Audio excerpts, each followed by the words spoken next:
El 15 de enero, mañana, se cumple un año desde que se registró este desastre en Ventanilla. ¿Cómo está, señor Alejandro Chirinos? Bienvenido a Exitosa. Buenos días. Buenos días, muchas gracias por la invitación. Bueno, hay versiones encontradas hasta este momento. Por ejemplo, voceros de Repsol dicen de que ya no se encuentran hidrocarburos, de que o los que existen todavía están por debajo incluso de los niveles de calidad, del estándar de calidad ambiental exigibles para estos casos.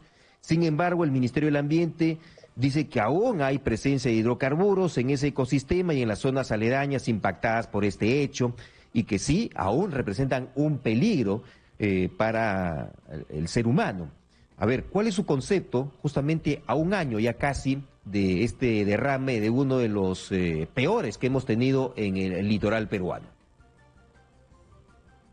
Sí, efectivamente, como usted señala, la empresa Repsol ha indicado en algunos informes que la zona afectada por el derrame que va desde Ventanilla hasta Chancay se encuentra libre de contaminación, había casi un año del derrame, pero sin embargo, evidencias inclusive tomadas por los propios pescadores y en los últimos días, además, debido a los oleajes anómalos, nos permite ver que eso no es tan cierto, ¿no?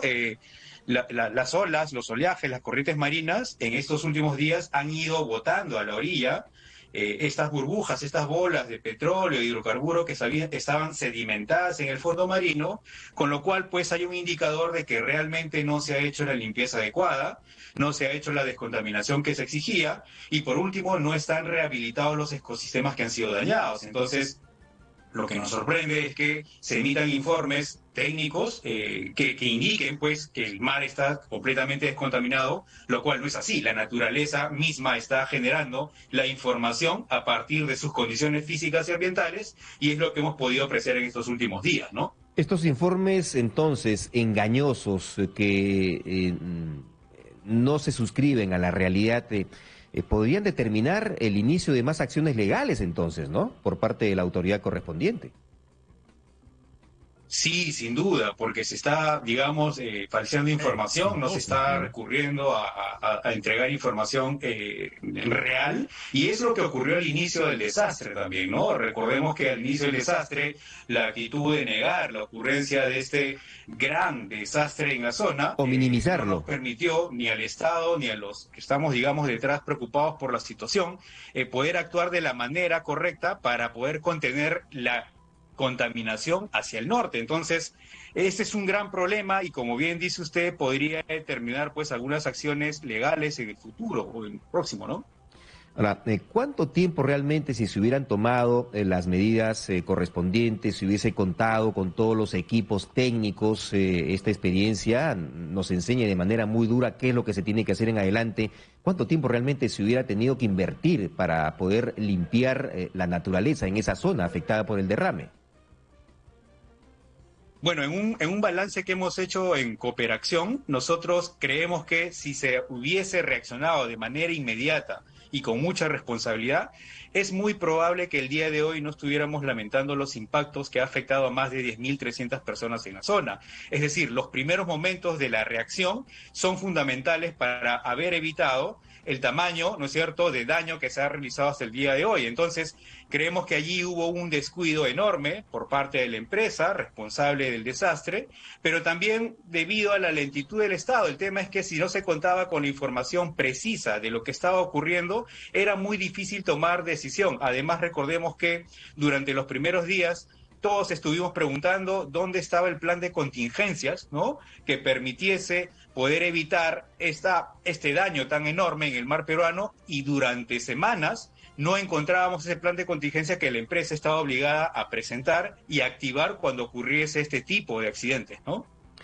En cifras monetarias, ¿a cuánto llegaría las pérdidas aproximadamente luego de un año transcurrido?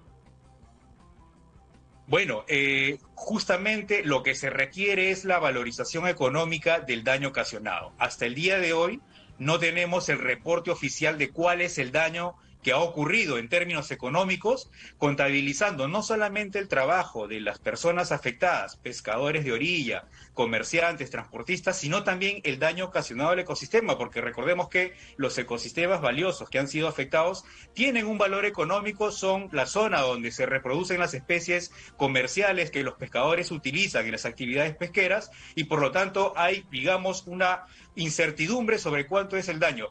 Podemos estar hablando de miles de millones de dólares, con mucha probabilidad, porque el ecosistema peruano, el mar peruano, es muy particular y, como sabemos todos, es uno de los mares más productivos del mundo.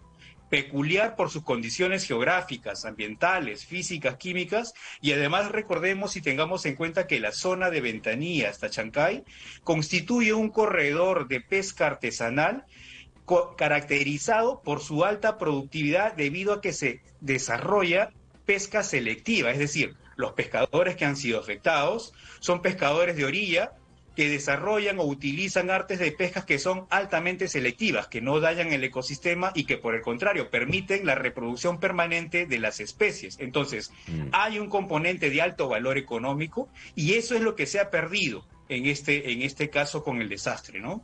Y es justamente esa productividad que tiene el mar peruano, y a pesar de este desastre en el litoral, porque hay otros desastres que ocurren en la zona de la selva y que son también terribles, o peor todavía si los medimos en magnitud, es que ha permitido que sigamos consumiendo, ¿no?, los peruanos productos venidos del mar, por la amplitud y la gran producción que tiene nuestro mar.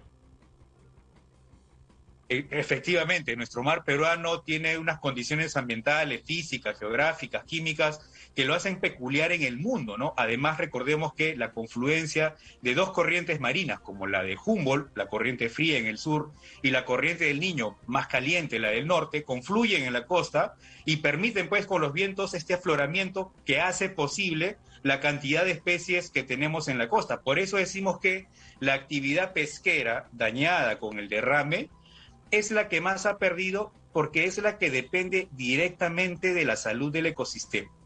Por ejemplo, las actividades de comerciantes, transportistas, digamos que de a poco se han ido recuperando porque se han trasladado a otros espacios, digamos, a desarrollar estas actividades. Pero la pesca instalada allí no tiene posibilidad de poder reactivarse ni reproducirse porque las condiciones no son las adecuadas. Nos contaban hace poco, por ejemplo, que los pescadores empezaron a sacar pescado y nadie les quiere comprar porque obviamente es pescado contaminado, solamente para hacer un ejercicio de ver cómo está la respuesta de la gente respecto a esta situación. Claro. Entonces, es un año en el que los pescadores están completamente quebrados, sin trabajo y dependiendo de un desembolso que la empresa, por ley y en arreglo y con el Estado peruano el pasado 4 de marzo, tiene que hacer para poder indemnizar a los pescadores, pero no es suficiente. Debido a la productividad del mar peruano, inclusive los pescadores ganan más al mes, y recordemos que se ha iniciado la temporada más alta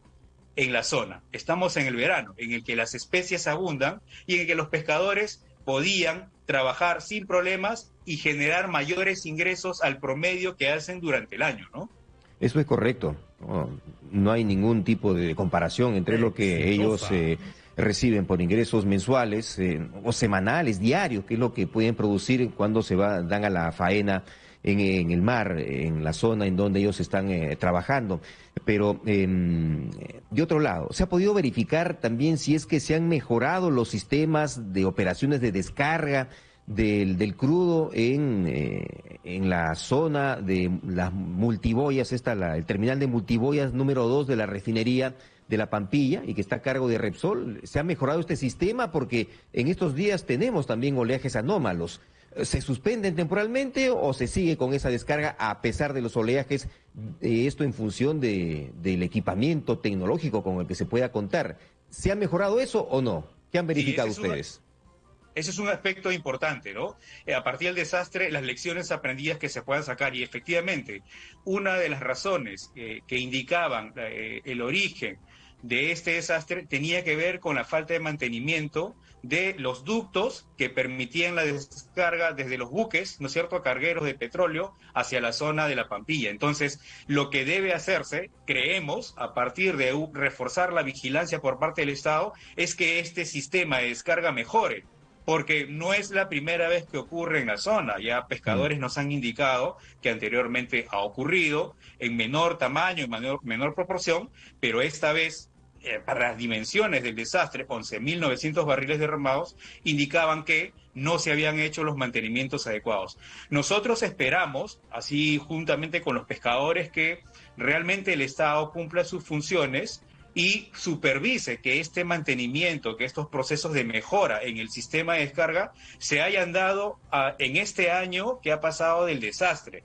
Creemos que debe ser así y deberían haber reportes que indiquen que eso se está haciendo así, porque obviamente el acceso es limitado a la zona y no hay forma como corroborar. Solamente el Estado, a partir de sus funciones, podría indicarnos que efectivamente ha mejorado el sistema de descarga y todo lo que compete en esa zona de trabajo. Estamos entonces ante una información que aún está pendiente entonces de poder confirmar si lo tendría que hacer el propio Estado, como usted lo enfatiza. Bueno, muchas gracias por estar con nosotros, señor Alejandro Chirinos. ¿Alguna reflexión final que quiera compartir respecto de este tema, por favor? Bueno, sí, yo solamente decir un par de cosas. Lo primero es que en Cooperacción, la institución que represento, hemos llevado a cabo un par de estudios sobre el tema y lo primero que hemos encontrado es que este desastre a un año de ocurrido ha generado una crisis multidimensional en la vida de las personas. El derecho al trabajo ha afectado también el derecho a la salud, el derecho a un ambiente sano, el derecho a la alimentación. La gente en la zona afectada ha dejado de consumir pescado, los pescadores y sus familias consumían el alimento más nutritivo y han tenido que, digamos, cambiar de alimentación para poder subsistir, pero además se ha instalado una situación de estrés y de salud mental en la zona bien complicado. Y por otro lado, creemos que esta situación debe llevarnos a reflexionar o iniciar un gran debate sobre algunas reformas importantes en el país. La primera, reforma ambiental, y la segunda, una reforma energética. Ok. Señor Alejandro Chirinos, especialista en temas marinos y costeros, muchas gracias por estar en Exitosa. Buen día. Muy gentil, nuestro invitado. Gracias. Entonces, ahí estaba conversando aquí en Exitosa y al final entregándonos algunas reflexiones. Esa es la idea de esta conversación al cumplirse un año del desastre, del derrame ocurrido en el mar de Ventanilla. 6:45.